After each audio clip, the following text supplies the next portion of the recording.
ప్రకాశం barrage వద్ద బోట్ల తొలగింపు యుద్ధ ప్రాతిపదికన కొనసాగుతోంది. ఇక ఇరిగేషన్ యంత్రాంగం బోట్ల తొలగింపుపై ప్రత్యేక దృష్టి సారించింది. 6వ రోజు ప్రకాశం బ్యారేజ్ వద్ద జరుగుతున్న బోట్ల తొలగింపుపై మరిన్ని వివరాలు మా ప్రతినిధి హరీష్ అందిస్తారు. బోట్లకు సంబంధించినటువంటి అంశం మరి అధికార యంత్రాంగానికి సవాలుగా మారినటువంటి సిచ్యువేషన్ కనిపిస్తుంది. ఇందుకు సంబంధించి సాంకేతికంగా అవసరమైనటువంటి అన్ని చర్యలు తీసుకున్నప్పటికీ కూడా ఇరిగేషన్ యంత్రాంగం, పబ్లిక్ వర్క్స్ డిపార్ట్మెంట్కి సంబంధించినటువంటి యంత్రాంగం, ప్రకాశం బ్యారేజీకి సంబంధించినటువంటి ఇంజనీర్లు, టెక్నికల్ టీము, వీటికి తోడుగా అదనంగా వైజాగ్ నుంచి వచ్చినటువంటి టీము, కాకినాడ నుంచి వచ్చినటువంటి టీంతో పాటు డైవింగ్ టీం, ఇన్ని టీమ్స్ ప్రజెంట్ ప్రకాశం బ్యారేజీ దగ్గర ఉన్నటువంటి సిచ్యువేషన్స్ని పరిశీలిస్తున్నటువంటి పరిస్థితి మనకు కనిపిస్తుంది. ప్రకాశం బ్యారేజీ దగ్గర చిక్కుకున్నటువంటి బోట్లను బయటకు తీసేందుకు ప్రయత్నాలు చేస్తున్నటువంటి సిచ్యువేషన్ కనిపిస్తుంది. అయినప్పటికీ కూడా ఒక అంగుళం కూడా ముందుకు కదలలేనటువంటి సిచ్యువేషన్ కనిపిస్తుంది. ఇందుకు ప్రధానమైనటువంటి సిచ్యువేషన్ బ్యాక్గ్రౌండ్ కనుక పరిశీలిస్తే కనుక ప్రకాశం బ్యారేజీకి వచ్చినటువంటి పెద్ద ఎత్తున వచ్చినటువంటి వరద నీరు 11 లక్షలకు పైగా 11.5 లక్షలకు పైగా వచ్చినటువంటి వరద నీటికి సంబంధించినటువంటి ప్రభావంతో కొట్టుకొచ్చినటువంటి బోట్లకు సంబంధించినటువంటి ప్రమాదకరమైనటువంటి సిచ్యువేషన్ ఉంది. ఇప్పుడు ప్రకాశం బ్యారేజీ దగ్గర ఇప్పటికీ కూడా ఆ బోట్స్కి సంబంధించినటువంటి పరికరాలన్నీ కూడా అక్కడే ఉన్నాయి. దీంతో ఇప్పుడు వాటిని తొలగించడం ఒక రకమైనటువంటి సవాలుగా మారినటువంటి సిచ్యువేషన్ కనిపిస్తుంది. ఇంకోవైపు చూసుకుంటే కనుక ప్రజెంట్ వరదకు సంబంధించినటువంటి తీవ్రత పూర్తి స్థాయిలో తగ్గుముఖం పట్టింది. సాధారణ నీటి మట్టం మాత్రమే ప్రకాశం బ్యారేజీ పరిసరాల్లో ప్రకాశం బ్యారేజీ దగ్గర లెవెల్ మెయింటైన్ అవుతుంది. ఇప్పుడు ఇదే సందర్భంలో పెద్ద ఎత్తున తరలి వస్తున్నటువంటి బాగా వస్తున్నటువంటి ఈదురుగాలులకు సంబంధించినటువంటి అంశం కూడా ఒక రకంగా ఈ సహాయక చర్యలకు సంబంధించినటువంటి అంశాల మీద ప్రభావం చూపిస్తుంది. ఎందుకంటే వాటర్లో చిక్కుకున్నటువంటి ఆ బోట్ని తీయడానికి జరుగుతున్నటువంటి ప్రయత్నాలకు సంబంధించినటువంటి వ్యవహారం పైన ఇప్పటికీ కూడా ఇంజనీరింగ్కి సంబంధించి, అదేవిధంగా బ్యారేజీకి సంబంధించినటువంటి యంత్రాంగం అంతా కూడా ప్రత్యేకమైనటువంటి ఫోకస్ పెట్టింది. అయినప్పటికీ కూడా ఇప్పటి వరకు కూడా జరిగినటువంటి పరిణామాలంతా కూడా కొంతవరకు కూడా ఆందోళనకరమైనటువంటి సిచ్యువేషన్ కనిపిస్తుంది.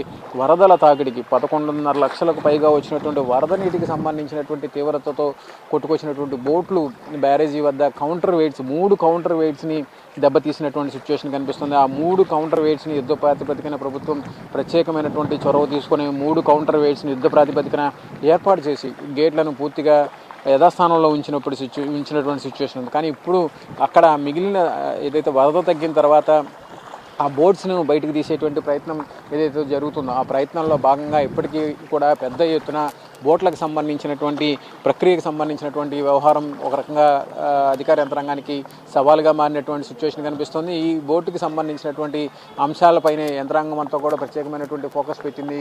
ఈ రోజుకి కూడా అక్కడ ఉన్నటువంటి బోట్స్ని బయటకు తీసేందుకు జరుగుతున్నటువంటి ప్రయత్నాలకు సంబంధించినటువంటి వ్యవహారం పైన పూర్తి స్థాయిలో చర్చగా మారినటువంటి సిచ్యువేషన్ కనిపిస్తుంది. వరుసగా జరిగినటువంటి ఘటనకు సంబంధించి, ఎందుకంటే ఒకవైపు కౌంటర్ వెయిట్లు డ్యామేజ్ జరిగినాయి. ఆ కౌంటర్ వెయిట్లు డ్యామేజీ జరిగినందువలన వచ్చినటువంటి నష్టం, ప్రకాశం బ్యారేజీ పటిష్టత, ప్రకాశం బ్యారేజీ పిల్లర్ల పటిష్టత, ప్రకాశం బ్యారేజీ గేట్స్కి సంబంధించినటువంటి పటిష్టత పైన కూడా ప్రత్యేకంగా ఆందోళన వ్యక్తమైంది. అయినప్పటికీ కూడా ప్రభుత్వం యుద్ధ ప్రాతిపదికన స్పందించినటువంటి నేపథ్యంలో కౌంటర్ వెయిట్స్ని ఏర్పాటు చేసి గేట్లను కూడా యథాస్థానంలో ఏర్పాటు చేసినటువంటి సిచ్యువేషన్. అయితే ఇప్పుడు ప్రకాశం బ్యారేజీకి సంబంధించినంత వరకు కూడా పిల్లర్స్ ఏవైతే ఉన్నాయో ఆ పిల్లర్స్కి సంబంధించి, గేట్స్కి సంబంధించినటువంటి ప్రభావం, బోట్స్ వచ్చినటువంటి బోట్లు పడటంతో వాటికి సంబంధించినటువంటి పటిష్టత పైన కొంతవరకు కూడా యంత్రాంగం ఫోకస్ పెట్టింది. సో ఇప్పుడు వాటిని దృష్టిలో పెట్టుకుని ఇప్పుడు యంత్రాంగం అంతా కూడా ఈ వ్యవహారాలకు సంబంధించినటువంటి అంశాలపైనే దృష్టి సారించినటువంటి సిచ్యువేషన్ మనకి కనిపిస్తుంది. ఇందులో భాగంగానే జరుగుతున్నటువంటి సహాయక చర్యలు, బోట్లను తొలగించేందుకు తీసుకుంటున్నటువంటి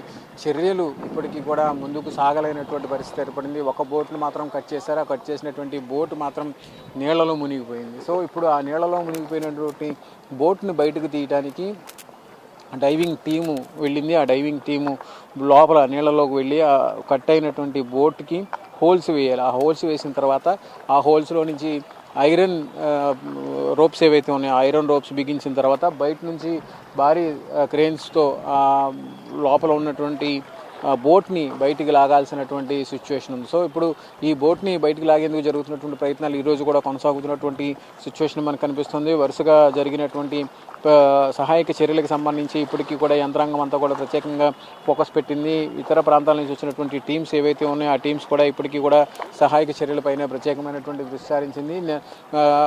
మొదటి రోజు నుంచి కూడా ఈ రోజుకి కూడా ఎక్కడికక్కడ ఉన్నటువంటి సిచ్యువేషన్స్ని యంత్రాంగం అంతా కూడా ఫోకస్ పెట్టి పరిశీలిస్తున్నటువంటి నేపథ్యంలో ఇప్పుడు ఈ వ్యవహారానికి సంబంధించినటువంటి అంశంపైన యంత్రాంగం అంతా కూడా ప్రత్యేకమైనటువంటి దృష్టి సారించింది. ఈరోజు లేదంటే రేపు కనీసం ఒక బోట్ అన్నా బయటకు తీసేందుకు కట్ చేసినటువంటి ఉన్నటువంటి బోట్ని, నీళ్ళలో ఏదైతే మునిగిపోయినటువంటి బోట్ ఉందో ఆ బోట్ని బయటకు తీసేందుకు అవసరమైనటువంటి చర్యలన్నీ కూడా తీసుకుంటున్నామని చెప్పి ఇరిగేషన్ అదేవిధంగా బ్యారేజ్కి సంబంధించినటువంటి యంత్రాంగం చెప్తున్నారు. మొత్తం మీద చూసుకుంటే కనుక ప్రకాశం బ్యారేజీ వద్ద చిక్కుకున్నటువంటి బోట్స్కి సంబంధించినటువంటి వ్యవహారం చర్చనీయాంశంగా మారినటువంటి సిచ్యువేషన్ కనిపిస్తుంది. అధికార యంత్రాంగానికి సవాలుగా మారినటువంటి నేపథ్యంలో రాబోయే 24 గంటలలో ఎలాంటి పరిణామాలు ఉంటాయి, బోటు ఎంతవరకు బయటకు వస్తుంది అన్నది కూడా చర్చనీయాంశంగా మారింది. కెమెరా పర్సన్ కిషోర్తో హరీష్, ఐ న్యూస్, విజయవాడ నుంచి.